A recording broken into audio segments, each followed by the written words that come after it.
Today we're going to compare the Fujifilm X-T4 and X-T5 and see which is a better fit for you in 2025. The X-T4 I've owned and used for about 3 to 4 years, while the X-T5 I've only gotten to test for about a month. So I've got more experience with one, but I think I've gotten enough of a feel with the X-T5 to share with you my thoughts. And although both cameras on the surface seem very similar, there are a few key differences.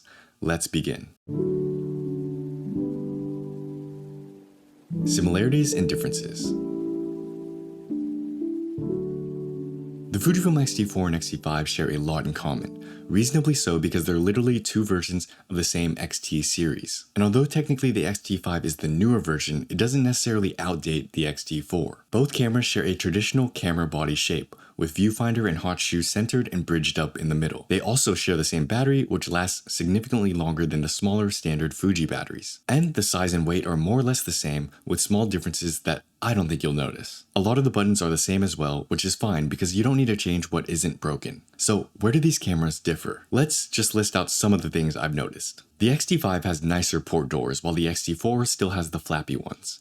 The grip is also different. It feels sharper and deeper on the X-T5, although pictures may say otherwise. And of course you have the tech upgrades like the newer sensor, processor, video specs, upgraded IBIS, etc. Those you can read on a spec sheet if they matter to you. I'm not going to waste your time here. But for functionality purposes, the biggest difference between these two cameras is the screen. With the X-T4, you have a fully articulating LCD screen. The X-T5, however, has a slightly better 1.8 million dot screen that tilts 3 ways, up, down, and out for lower portrait shots. This difference changes the use case scenario of each camera and will determine which one suits your needs. Let's go ahead and dive into that. Your use case scenario. When it comes to specs, I've long stopped paying attention to the spec sheets. Whether it's 40 megapixels or 1000 megapixels, it's all kind of the same to me. And in my opinion, we've reached a level in photography where most cameras can get you good pictures. The upgrades might matter more in terms of video, 4K, 6K, 8K, 10-bit 422, etc. But for me, I'm more than happy with 4K 10-bit 420. If you need more, just note that the Fujifilm X-T5 has better specs here. But my point is that body shape and design play a much bigger role in how I shoot, what photos I get, and my enjoyment of the camera. We mentioned the difference between these two cameras' screens. The X-T4 has a fully articulating screen, meaning it's more intended for video, while the X-T5 has a 3-way tilting screen, meaning it's more intended for photo. This is what I'm talking about. On the surface, if you just read the spec sheets and whatever, the Fujifilm X-T5 is the better video camera. But if you get to shooting and using both cameras, you'll soon realize it falls short of the X-T4 when it comes to filming yourself. Despite the big advancements and upgrades in video, IBIS, and whatever, if I'm filming myself, I'd pick the X-T4 to use any day. This is because the flexible screen just makes it so much easier. And if I'm thinking about using a camera in the context of creating stuff, functionality is much more important.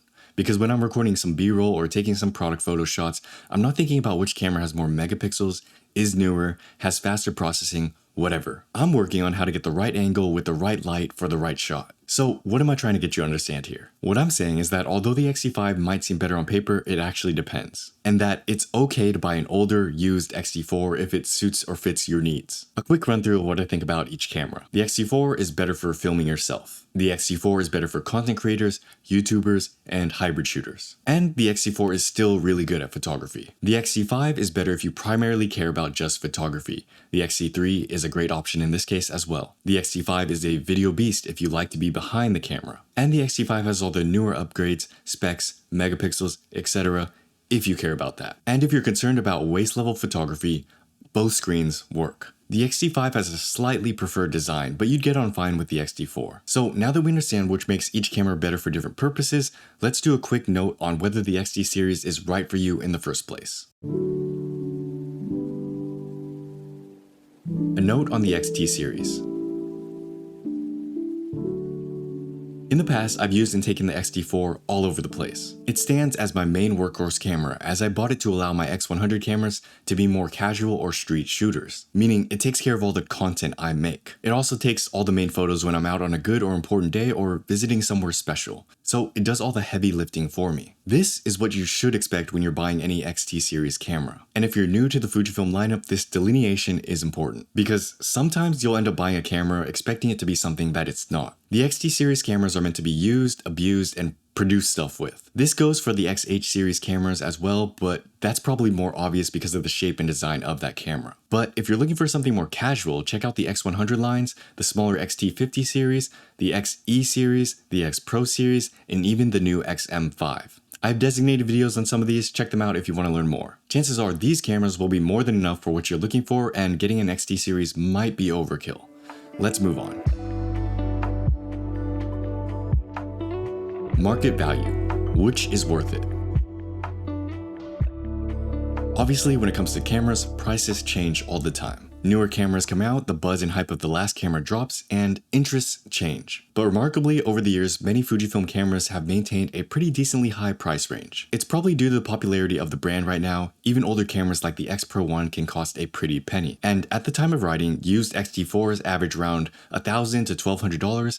I've seen higher and lower, but the pricing depends on the condition of the camera. And used X-T5s can be anywhere from $1,200 to $1,500. Obviously, do your research, but you can probably snag a deal here and there. I should also note that a used X-T3 will run you only $750 to $900. That's a camera you should also keep in mind if you're in the market for an XT series. It's got more or less the same specs as an X-T4 without the fully articulating screen. And although it doesn't have the fancy screen of the X-T5, it's still really good for photography. So as a whole, I think all three cameras are worth it right now. That's a decent or fair price for what you're getting. It's not super cheap, but it's not crazy inflated like the X100 lineup. And this, I think, is because they're more standard workhorse-esque cameras and they're not as fashionable. So here are my recommendations. If you're going to be behind the camera most of the time, grab an X-T5 or X-T3. If you're going to make a lot of content and film yourself with, but also need something to do photography with, get yourself an X-T4. If you mainly only care about photography, but don't need the latest and greatest, get yourself an X-T3. And of course, if you want the up-to-date, you like the fancy screen, you want all the megapixels, the processor, etc., and you can afford the extra few $100s, the X-T5 is a great option. Each of these cameras are fantastic, they get the job done, and the fluidity of the process will depend on your needs as we covered above. I hope this helped and gave you some insight on which camera is better suited for you. If you'd like to help support me and fund my next photography trip, the link to my website is down below. You can also support me by grabbing a copy of my latest photography zine, The Sinking Sun. And if you don't care about any of that and just want to learn to build a solid foundation with photography, check out Photography Essentials. It's free. Thanks as always for watching. I'll see you in another video. Peace.